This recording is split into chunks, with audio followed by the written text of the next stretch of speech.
We're pressed for time, Prince. These few questions, I need us to do it rapid fire. The commander-in-chief is seeking re-election. In the face of available evidence, 200 people or so, or still counting anyway, in Omoro or something, Woro or something, in Kwara. This one there, that one. People just, lives are being wasted now in Nigeria. Like, even chickens don't die the way Nigerians have been, slaughtered, massacred.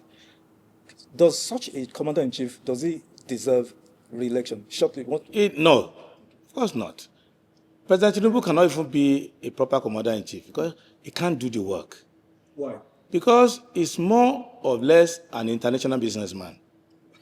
Why do you say that? I can tell you, he's an international businessman who is using the office as a ladder, as a platform to promote his international business.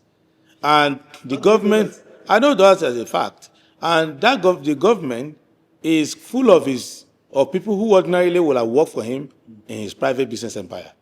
The majority are the people he put in the commanding heights of government decision making.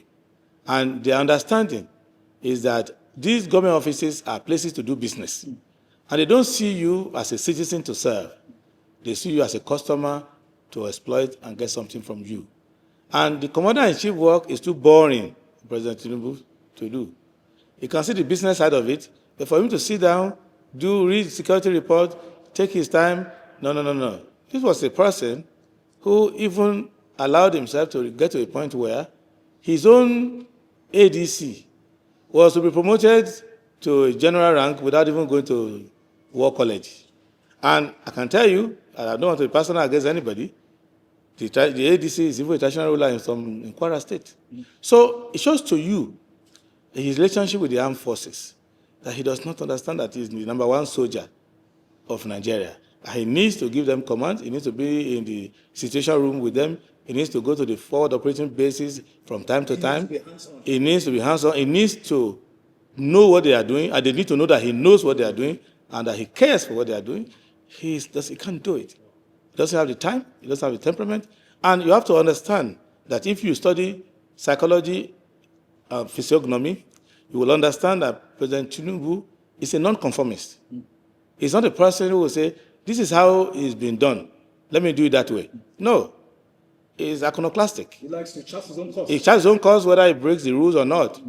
If you say, it can't be done, he will do it anyhow, anyway. And damn the consequences. That's why he doesn't want to beg you for power. He doesn't want to go to the people and lay his hand and say, give me the power. Yes. He will just snatch it, grab it, and run away with it while you are there saying what has happened just now. These are your words, by the way, anyway. These are my words, quoting his words. Okay. He was the one who said, power is not served a la carte, and that you don't wait for it, you don't ask for it, you don't beg for it. You just grab it, snatch it, and run away with it. You seem to like the man. You seem to admire him. No, I don't. I understand him because I have to do opposition research. I don't admire any of his ways. But I am in awe that a person of that mentality, of that morality or lack of it, of that ethical bandwidth, can find himself as the head of state of Nigeria. And that doesn't speak to him or his quality. It speaks to the collective quality of Nigeria and what we hold dear and what we aspire to be and who we want to be. Naked power, naked money, no gumption, no scruples, no tomorrow. Wow. These are heavy words, Prince. Let's switch gears. It will be remiss of me if I don't ask you these three set of questions. And if you can do them, like I said, rapid fire. There's this feeling amongst generality of Nigerians, informed Nigerians, that you younger set of politicians, yourself, Olawale Showore, Dumebi Kachuku, Prince Ado, Malik Ibrahim, Kola Abiola, that you're not ready. You have not, you may look the part, you may even talk the part, but you have not, you lack the gravitas, not my words, that you guys lack the gravitas. You have not demonstrated enough to convince Nigerians that you are ready to wrest power from this old brigade who have refused to yield the space. Quickly, sir, how do you respond to this? No, nobody will say we don't have gravitas. Rather, they admire our gravitas. But they come with the... Why don't they vote for you then? Because of the principle of agency. Our people don't allocate agency to themselves. because of the feeling that you have to be a Messiah. So that is why they kept looking for Messiah, and the last Messiah in Nigeria is now buried in Daura, Katsina State. No more Messiah is coming. So Nigerians have to realize that you have to have confidence in your ability to choose leaders. And when you see leaders who envision what you want the country to be like, you are the one who will get them there. What they want us to be is that some Nigerians admire their oppressors, and they're having Stockholm syndrome.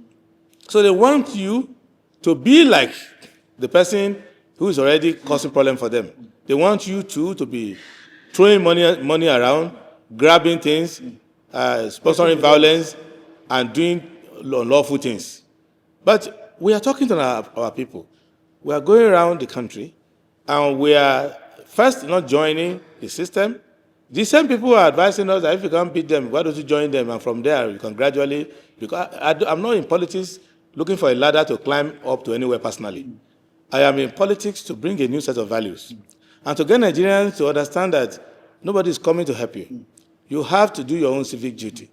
And also to generally improve on the morality of Nigerians and the standard and to have ethical value in leadership, to understand that if you have ethical value, they should vote for you. It wasn't Barack Obama who voted for himself, who put him there.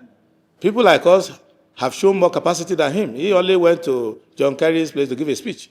And they said, oh, this speech is inspiring. We can make it come to pass. So, but he didn't come there by himself.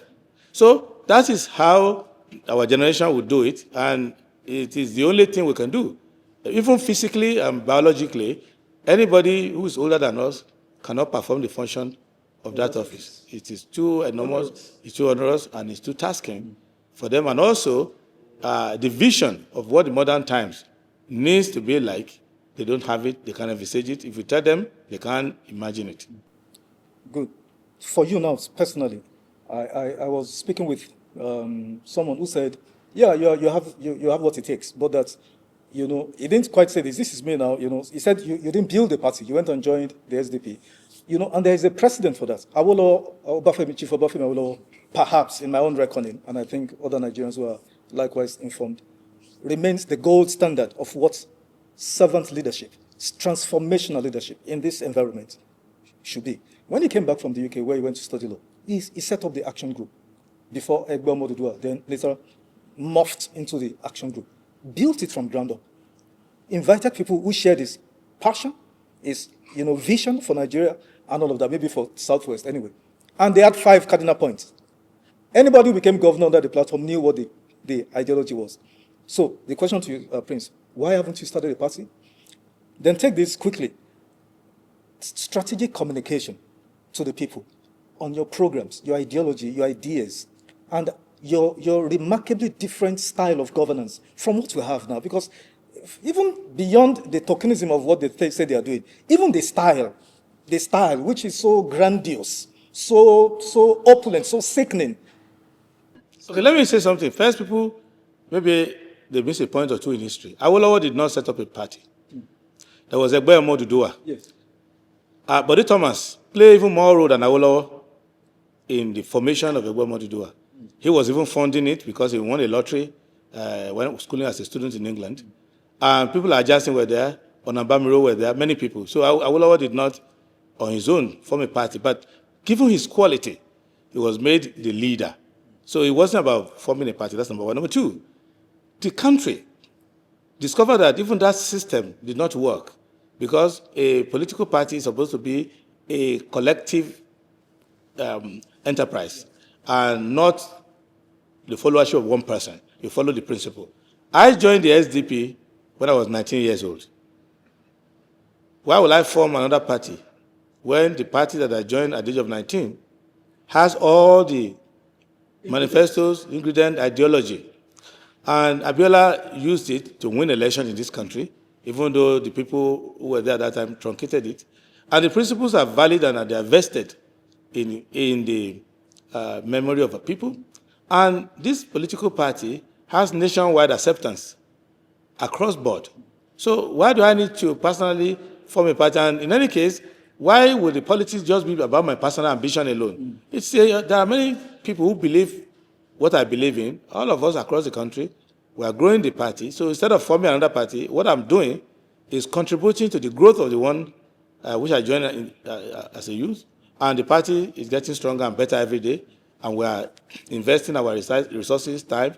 And with respect to selling our ideas, maybe I do more interviews than any person who is in politics in Nigeria today, including those who are in government, who have a duty to give accountability to the public. And I go around every part of Nigeria. I've been to every local government, 774 local government and area council. I've been to every one of them. And I keep going around. So I'm not looking for SDP to be a party of politicians. I'm looking for it to be a party of the people. Once we achieve making it a party of the people, then all these questions about leadership, forming party, all of that will go in the background.